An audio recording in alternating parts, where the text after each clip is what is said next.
विश्वाला दुःखमुक्तीचा मार्ग देणारे क्षत्रिय राजपुत्र तथागत सिद्धार्थ गौतम बुद्ध या देशामध्ये एक नव्हे तर दोन दोन छत्रपती घडवणाऱ्या राष्ट्रमाता राजमाता जिजाऊ माँसाहेब, बहुजनाचा राजा छत्रपती शिवाजी महाराज, आरक्षणाचे जनक छत्रपती शाहू महाराज, आज ज्यांची आपण जयंती साजरी करत आहोत, ज्यांनी या देशामध्ये छत्रपती शिवाजी महाराजांची पहिली जयंती साजरी केली, ते शिवजयंतीचे जनक, या देशामध्ये खऱ्या अर्थानं सर्वसामान्य माणसाला शिक्षण मिळावं म्हणून ज्यांनी शैक्षणिक क्रांती केली, ते शिक्षण क्रांतीचे जनक, ज्यांना सामाजिक क्रांतीचे अग्रदूत म्हणतो,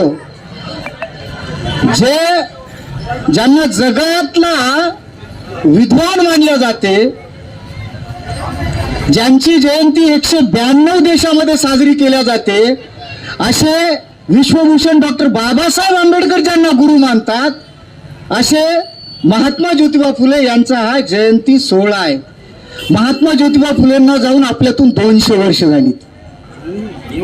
या निमित्त या कार्यक्रमाला उपस्थित असणारे सन्माननीय ॲडव्होकेट जैन साहेब, या कार्यक्रमाला प्रमुख अतिथी म्हणून असणारे नगरसेवक ठाकरेजी, नगरसेवक कवानेजी, नगरसेवक खंदारेजी, नगरसेवक दुसरे खंदारेजी, सर्व उपस्थित बंधूंनो, आज आपण पाहता की गेल्या एका महिन्यापासून एका मराठी चॅनलवर क्रांतीज्योती सावित्रीबाई फुले ही मालिका चालू आहे. एका महिन्यापासून त्या मालिकेमध्ये आपण पाहत आहोत की ज्योतिराव फुले सारखा धनाढ्य माणूस, ज्योतिराव फुल्यांचं गोडे आडनाव, परंतु फुल्यांचा व्यवसाय करायचे म्हणून त्यांचं आडनाव फुले झालं. सधन असणारा हा फुले यांना तिथल्या सनातनी कशा प्रकारे त्रास देत आहेत तुम्ही दररोज सिरियल पहा. की महात्मा ज्योतिबा फुलेंचा हट्ट आहे की मला शाळामध्ये शिकवलं पाहिजे, मी शाळामध्ये गेलो पाहिजे, पण पुण्याच्या सनातनी त्याच्या वडिलाला काय करतात, गोविंदराव फुलेला म्हणतात की पोराला शाळेत पाठवू नका, शाळेत पाठवून कोणाचंही भलं होत नाही. ज्योतिराव फुलेंची काय इच्छा आहे की मी शिकलं पाहिजे, पण पुण्यातल्या सनातनी काय म्हणतात की शिकू नका. पहिला विरोध कोण करते की ज्योतिराव फुलेच्या आता जे दिवाणजी आहे की नाही, पंतोजी ज्याला म्हणतो, की जो ज्योतिराव फुलेंच्या घरचा सगळा व्यवहाराचा हिशोब करतो, तो हिशोब करणारा पंतोजी सुद्धा विरोध करतो की शिकून काय करणार आहे पोरग, शिकल्याने कोणाचं भलं झालं. पण ज्योतिराव फुलेंचा हट्ट काय असते, मला शाळेमध्ये जायचं म्हणजे जायचं. सगळ्या पुण्यातले सनातनी विरोध करतात की शिकलं नाही पाहिजे, यानं शेती करावी, पण ज्योतिराव फुले हट्ट करतात. सावित्रीबाई फुले सुद्धा त्यांना काय देते, साथ देते, आणि ते शाप देतात पुण्यातले सनातनी की जर हे शिकला तर याच्या पिढ्याचा काय होईल, सत्यानाश झाल्याशिवाय राहणार नाही.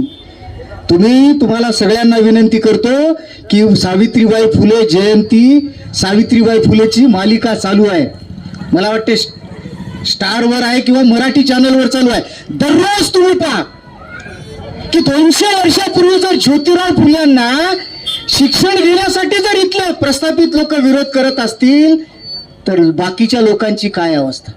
पुण्यामध्ये आपल्याला दिसून येते की ज्योतिराव फुले ज्यावेळी जाहीर करते की पोरींची पहिली शाळा काढायची, सगळ्या पुण्यातले सनातनी जे लोक आहेत ते हाहाकार माजतात की हा ज्योतिराव फुले माळ्याचा, हा म्हणत आहे की शाळा काढायची.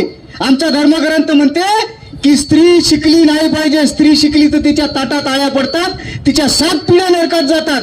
आणि यानं काय ठरवलं या माळ्याच्या पोरानं की पुण्यामध्ये शाळा काढायची. चालू झाला पुण्यामध्ये असहकार, मग शाळा तर काढायची, शिकवणार कोण, आणि मुलींची शाळा काढायची तर मुलीगीच शिकवायला पाहिजे. ज्योतिराव फुल्यांनी सावित्रीबाई फुलेला कुठं शिकवलं, स्वतःच्या शेतामध्ये. पाटी कोणती होती, जमिनीवर आबाकडे काढलं ज्योतिराव फुल्यांनी. आणि सावित्रीबाईला पहिलं शिक्षित केलं. या देशातली पहिली शिक्षिका कोण झाली? सावित्रीबाई फुले झाली. ती शिकायला निघाली भिड्याच्या वाड्याकडे. ज्योतिराव फुल्यांचं घर गंजपेठेमध्ये. गंजपेठेमधून चालत जायचं.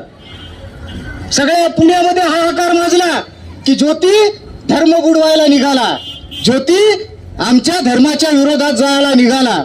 सगळ्या पुण्यामध्ये हाहाकार माजला. सावित्रीबाई फुले बाहेर निघाल्या घरातून. निघाल्याच गोविंदराव जे होते सावित्रीबाई फुले